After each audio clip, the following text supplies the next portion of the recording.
Welcome into the RotoViz Fantasy Football Show. It's myself, Colm Kelly. I am delighted today to be joined by one of my good friends in the fantasy football space, somebody that I've known now for a long, long time. I'm trying to track back. We were talking before the show started about my child's birthday coming up, and they share a birthday with Pat's, and talking about, the age.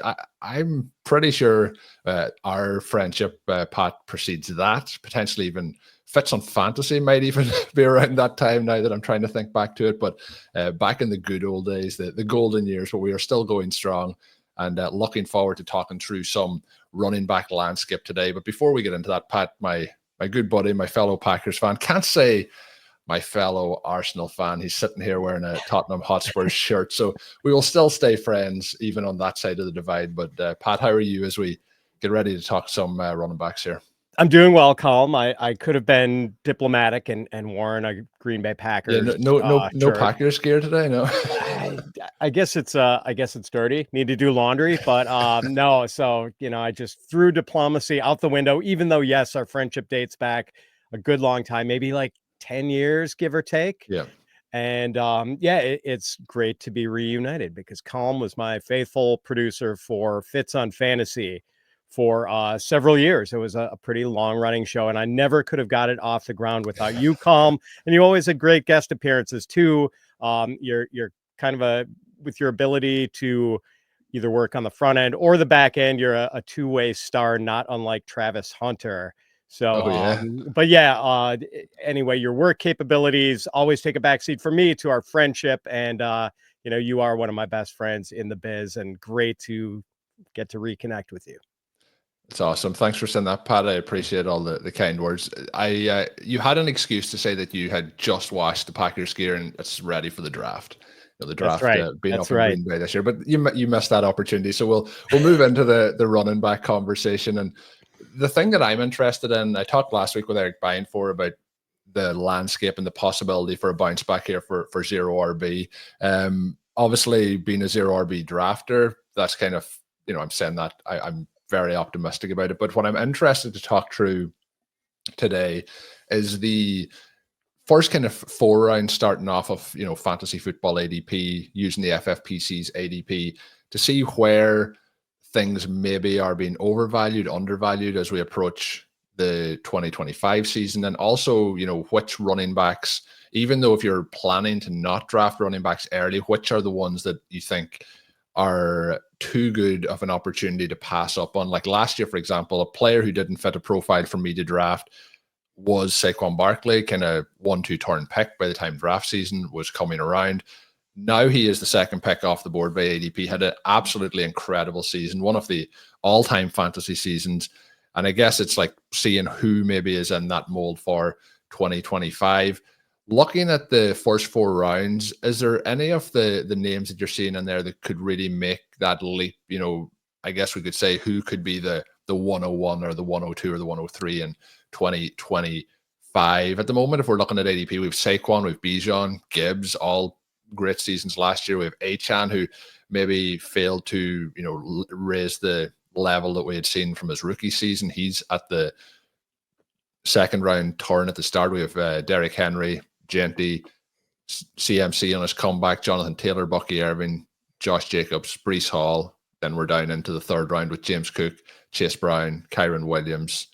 And that's kind of the range that we're dealing with here. I guess before I even get into that, did you find 2024, do you think that's the unicorn season for these running backs? Or do you think that, the landscape of the NFL is now changing with teams kind of, on the defensive side of the ball, allowing some more of these running success plays rather than, trying to allow anything to happen through the air? Interesting question. We are seeing sort of the counterpunching maybe by the offensive coordinators with, as more teams started using nickel defenses as their base, and the boxes got lighter and more teams were playing these, deep safety shells for coverage. The counterpunch for the offensive play callers was to run the ball more. And we have seen like the rushing rates actually tick up and the efficiency rates of runs tick up, the yards per carry, the success rates. And it's funny because I feel like fantasy Twitter 8 years ago, everyone was so pass obsessed.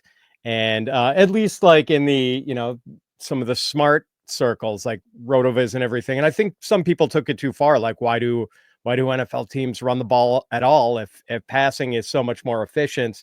Well, it's because at some point the defenses are going to counter and reduce the efficiency of passing and make it more feasible to run the ball efficiently. So I think we've seen some of that. And the other thing, the old axiom is always true, Colm, that if you throw a forward pass, few things can happen, and a lot of them are bad: sacks, interceptions, and whereas with the runs, you only have to worry about the fumble. So it's always a little riskier to throw. But yeah, I'm not surprised that we've seen the play caller sort of counter in this ongoing chess match. But how far will it counter? Will it happen again? The other thing, obviously, running back stayed really healthy last year. And normally there's a higher injury rate at running back than at wide receiver. And it was sort of the opposite last year. So I think it's going to make zero RB look less attractive this year. But when it looks less attractive, more people are going to draft running backs early. And that actually is conducive to his. Yeah, exactly. So I think it's a pretty good year to go zero RB. Yeah. And that's part of my, thesis on it. Basically what you've tracked down there is when, similarly, when rookies have success, people want to draft rookies more. When rookies don't have success, people want to avoid them the following seasons. When elite tight ends hit, people want to draft them. If they don't hit, they think that, it's an absolute waste of time. There's no in between. People jump fairly quickly. And particularly for people who are listening to shows like this, are probably drafting a lot more teams than, 2 or 3. But there is those occasions then where you're spreading it across the multitude of teams and what you're looking to balance your portfolio. But let's get back to the part in hand here. The first 4 rounds, is there anyone that's in there who you think is like versus those wide receivers is a, I guess we'll say, must draft? This isn't exactly a bold call since this is a guy who has a second round ADP, but Bucky Irving. Bucky had 1,500 yards from scrimmage and 8 touchdowns last season, and Bucky was only playing about a third of Tampa Bay's offensive snaps over the first month of the season when Rachaad White was still sort of the lead guy there. Yeah. And Bucky also had a toe injury at midseason that cut into his snap counts in a few games. So in fact, I think there were only 7 games where Bucky played more than half of the Buccaneers offensive snaps, including their one playoff game. But in games where the Buccaneers did let Bucky play more than half the offensive snaps, he averaged 127.3 yards from scrimmage per game with 6 touchdowns in those 7 games. So, Bucky was second yards after contact per attempts among running backs with 50 or more carries. He was 10th in breakaway percentage, 4th in yards per route run among running backs with at least 20 catches. And he was up there with like Jahmyr Gibbs and Alvin Kamara in that category. I think he was like 7th in PFF rushing grade. So the stats, the advanced stats, all sort of back up what we saw with our eyes, which were that, Bucky is really hard to tackle and has a knack for finding open space. So I think overall an RB1 finish is a realistic possibility for him. And I don't mind taking him in the back half of the second round.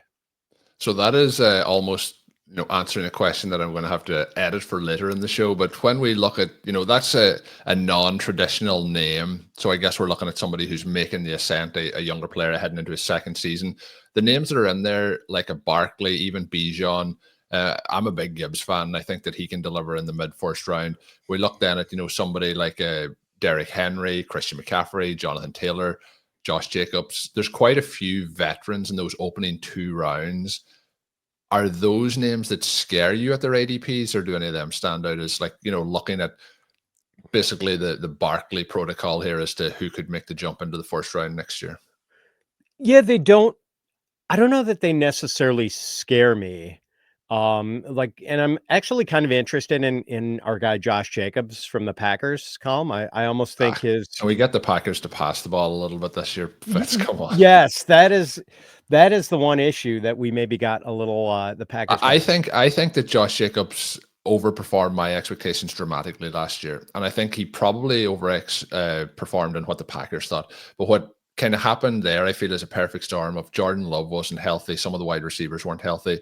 But a bit like we were talking about earlier with the way defenses started to set up, like Josh Jacobs was having success, but in terms of like overall success of like being a dominant team and putting up explosive plays, I seen this with the Texans as well with Joe Mixon, almost the fact that they were having some, 5, 6, 7 yard runs from time to time, that they went away from, like, it was counterproductive to the overall offense that they leaned so much on the running backs. And that's not to take away from Josh Jacobs, but I think schematically that was the case for the Packers a lot of the time last year. I agree. And it seemed like when they started leaning on the run more in the times they needed Jordan Love to throw, games where they fell behind or games where they were against really good opponents, where they needed more balance in the offense, Jordan Love wasn't able to turn the switch back on. Yeah. And it was kind of a stark contrast from the previous season where Jordan Love carried them into a pretty deep playoff run down the stretch and was just looking like one of the best quarterbacks in the league over the last month and a half of the season.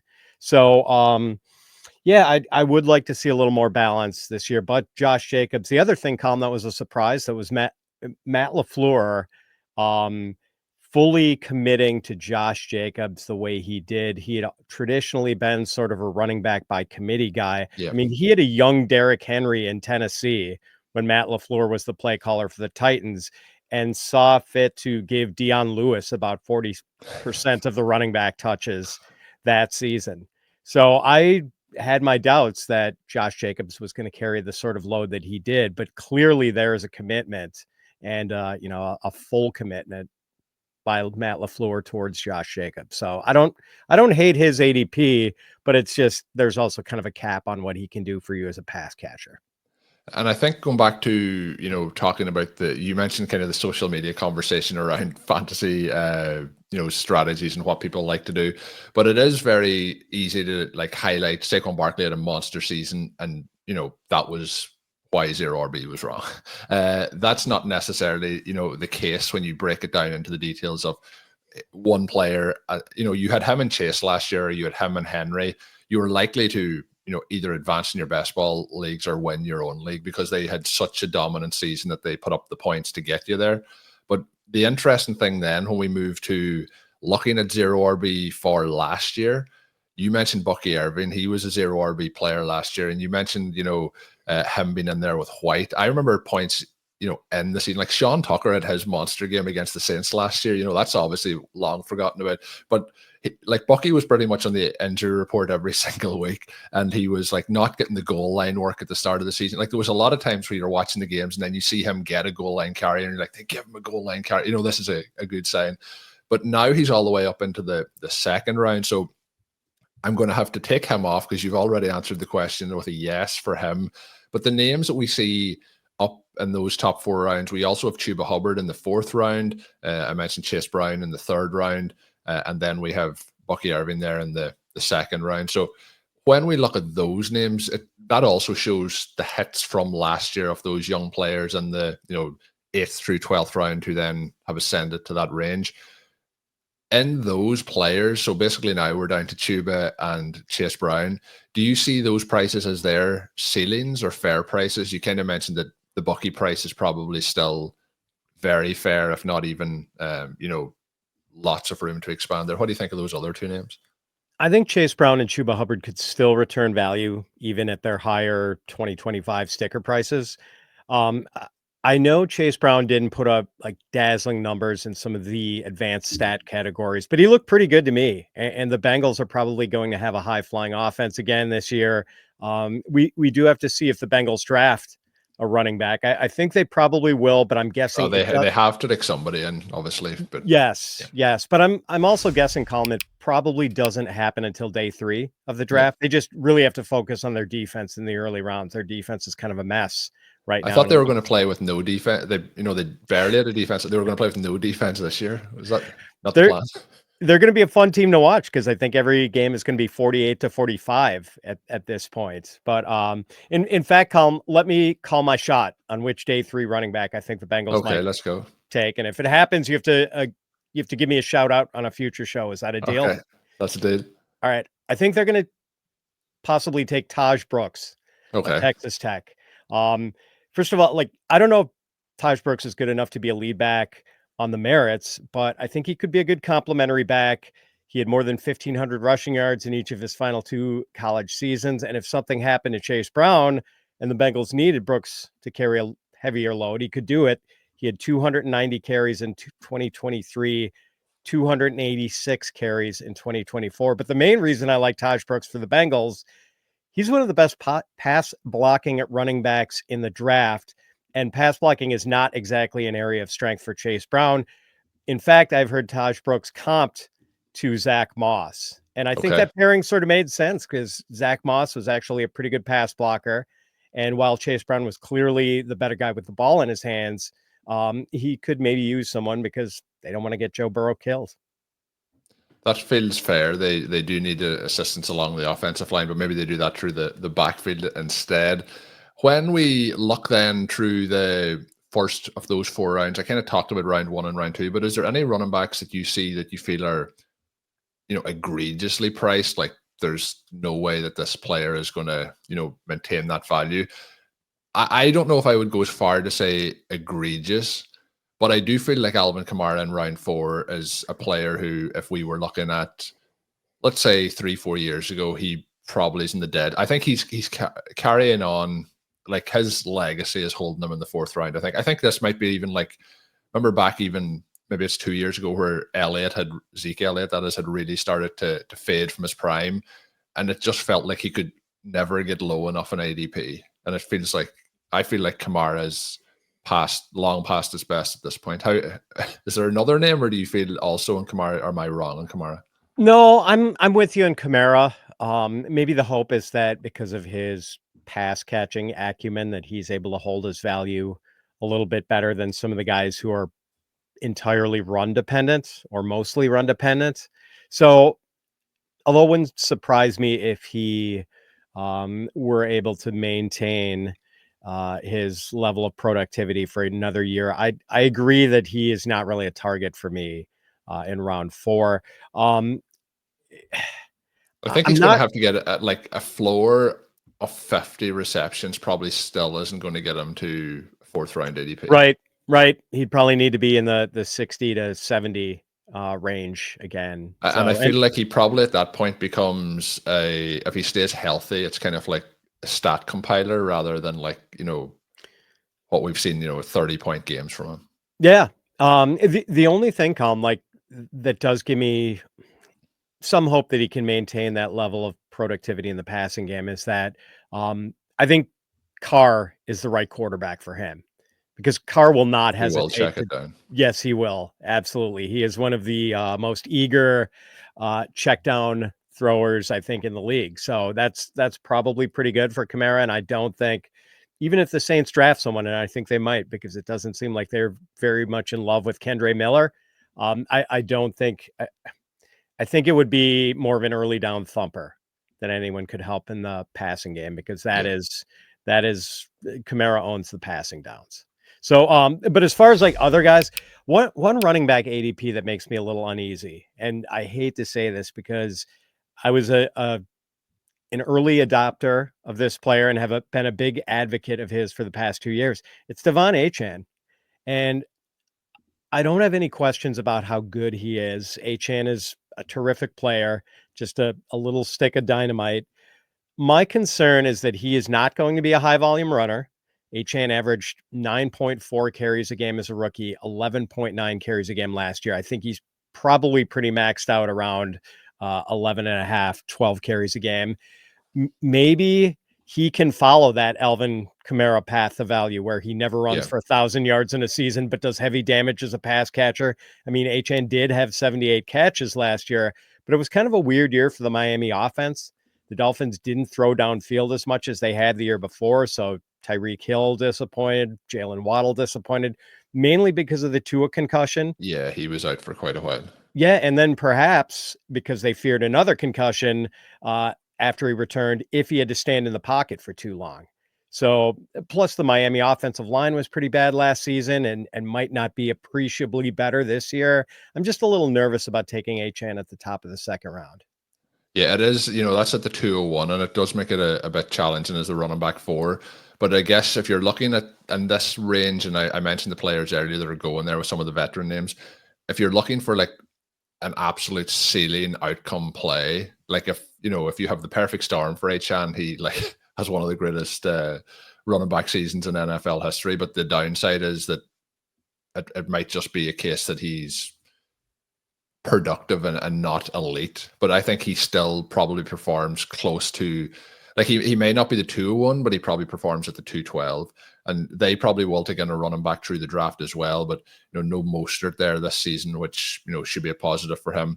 But I'm very interested to see what happens with Tua being healthy and how the offense looks, because there was a lot of disappointment in the fantasy community in general from what happened with the Dolphins last year, and with Achane, he's probably the one that has, kind of maintained his value from the season previous. And if you look at the way ADP has shaped up, he's pretty much stayed kind of in the zone where he was. The players who performed well have gone above him. The players who were drafted ahead of him last year that didn't perform have gone behind him, and he's kind of stayed the status quo. So I'm going to be very reluctant to draft him at the 201, just based on how I'm probably going to put these teams together. Like at the FFPC, for example, the next pick after that is Trey McBride. Like I'm going to probably be gobbling up a lot of Trey McBride heading into this season. But then the other players that are in these kind of top 6 rounds, there's quite a number of the rookie running backs coming in. Obviously, we don't know the landing spot, but some of these names could be, have some competition dropped in right beside them or on top of them. With the rookie crop that is here, how excited are you for the names, here in the top 6 rounds? And are you willing to say that, like, take a stand on some of these guys? Yeah, I'm very excited, Colm. Exceptional rookie class, just an absolute candy store at the running back position. Whereas last year we got the strong wide receiver class and a pretty good group of quarterbacks and Brock Bowers. And this year, it seems like, we take a step back at all of those positions, but a big, big step up with this rookie class. And I would not be shocked to see any of about 13 or 14 rookies put up big numbers in year one.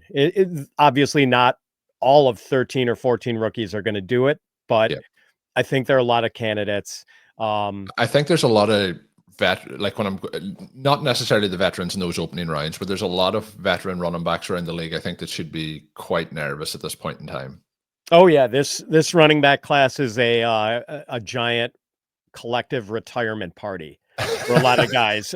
Ezekiel Elliott, here's your gold watch. It's time to step aside. There's going to be some rookie taking your spots. Probably a lot of other guys too who are going to lose jobs because of this class does go like 20 or 25 deep of guys who could make anywhere from, a rotational impact to like a featured back impact. And, it's just hard for me to pick one. I love, obviously, Genty, I think, is the real deal. Amarian Hampton's terrific. Henderson, Quinshon Judkins, Caleb Johnson. That's like the consensus top 5. Yeah. But I mean, heck, I'm a big RJ Harvey fan and DJ Giddens. I love DJ Giddens, and he's like my running back 10 in this class. It's just such a good class. I would not be shocked if we saw the first 4 rounds in next year's drafts littered with year 2 running backs who were rookies in 2025. Yeah, I think the Bucky Irving kind of blueprint is, set up for a lot of these guys coming in. Obviously, what we don't want to see, last year I like Braylon Allen a lot coming in, and obviously Lance behind Breece Hall. Like if we can avoid those situations where some of these names end up in a spot where there's already somebody that we like, that would be very nice. If it's somebody coming in, on top of a veteran who can, push them out of the way and become a starter when it gets to week 5 or week 6 would be the ideal way to go, even as we get deeper down through the running backs. And I also think that, like mentioned Bucky Irving, he kind of fits this part of the conversation as well. We're looking at the 0 RB names. Like when you start to get into the kind of round 9, round 10, round 11, all the way through the rest, when you look at the running back names and the veteran names, there's not a lot of them that are going to get you excited to draft. I feel like it's going to be a case that a lot of those 0 RB names in 2025 here are going to be those rookies that you wanted to add to your roster. So the rookies are obviously going to be very exciting, but I also am interested to see, are they going to land in places that you're like, oh yes, I'm very excited, or are they going to land in places where you're like, that's just two guys I really like that are now competing for touches? So yeah, that's always the concern. But yeah, the back half of the draft it's a great time to sort of saturation bomb with rookies at the running back position, because yeah, there are some of those guys, like say Tahj Brooks does go to Cincinnati. Yes, people are going to not be that enthusiastic about drafting him because he's behind Chase Brown. But what if something happens to Chase Brown? And what if Tahj is able to carve out some sort of like at least flex worthy fantasy role, even as a rotational guy, a guy who plays maybe, 35% of the snaps. So I do think there are going to be a lot of like late hits with these running backs. So if you're going 0 RB, you should probably have at least one rookie running back in your portfolio this year, if not more. Yeah, I think you should load up. When we look then, as we start to look here at the running back position, is there somebody who you feel like, at their ADP at the moment is just a prime target for you? You're going to find it very hard not to draft them when you're on the clock this season. We mentioned Chubba Hubbard before. Yeah. So I'm more of a hero RB guy. I do like to get one running back, usually in the first 4 rounds. So I think Chubba is going to be a prime target. Like getting him in the 4th round. He was RB13 in fantasy points per game last year, 11 touchdowns in 15 games, averaged over 90 yards from scrimmage a game. And the Panthers offense started to show life under Dave Canales. Like Bryce Young started to look like a real quarterback late in the season. Yeah, and very good. Yeah, and maybe that's the main risk with Chubba, that we need Bryce Young to do reasonably well if we want Chubba to give us high-end production. But we did get, in a year where Carolina did not have one of the better offenses in the league, he still gave us 11 TDs in 15 games. And I don't think we should worry at all about Rico Dowdle as a threat. Rico signed a 1-year deal worth less than $3 million. Yeah. And Carolina gave Chubba a contract extension last year, late in the season. Yeah. $33 million over 4 years with $15 million guaranteed. So, follow the money, because I think contracts for these two players make it clear that the Panthers view Rico as the backup to Chubba. And I don't think we're going to see Jonathan Brooks until late in the year, if at all, in 2025, after, tearing the same ACL twice in 12 months. Yeah, it was so disappointing last year, just from a humanity standpoint, to see him re-injure that knee. But the reason that Chubba's price last year was much lower to start the season was they had just drafted a rookie. You thought that, at some point, whether it was week 4, he was going to lose that job, but he maintained that job and excelled in that role. He's somebody who's very interesting since coming into the NFL. He's always been kind of the 0 RB profile when he was in those double-digit rounds, and has really pushed himself up, got that second contract. And I think, again, the one hesitation I would have on a lot of these names is just, if the Panthers take one of these running backs, even in the first 4 rounds, it kind of can muddy the waters a little bit. But there is a chance, in my mind anyway, that they're a little bit more reluctant to do that based on the capital that they invested last year. But sometimes you have to kind of move on quickly, as much as you don't want to say that in these situations when you have somebody who has now gone through 2 significant knee injuries. But that is where we're getting ready to close it out. Pat, have you any final thoughts on the running back landscape for this season?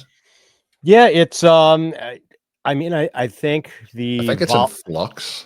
It is in flux. Yeah. And with this wave coming in, it's going to make for more viable running back candidates. Obviously, like there's a sort of a limit on what running back production collectively is going to be, but I think that production is going to be parceled out to more potential candidates. So I think that sort of feeds into a 0 RB or hero RB strategy.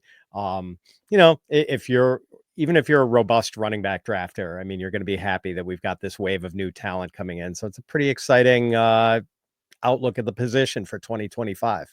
Yeah, I think it's interesting. Gives a lot of unique opportunities. Like, we've talked here about hero RB or 0 RB drafting, but if you want to be drafting, a Gibbs team with Christian McCaffrey or a Saquon Barkley team with Josh Jacobs, who we talked about earlier. Like, there's lots of ways you can, try and develop your drafts in 2025. So it's an interesting landscape, and I'm looking forward.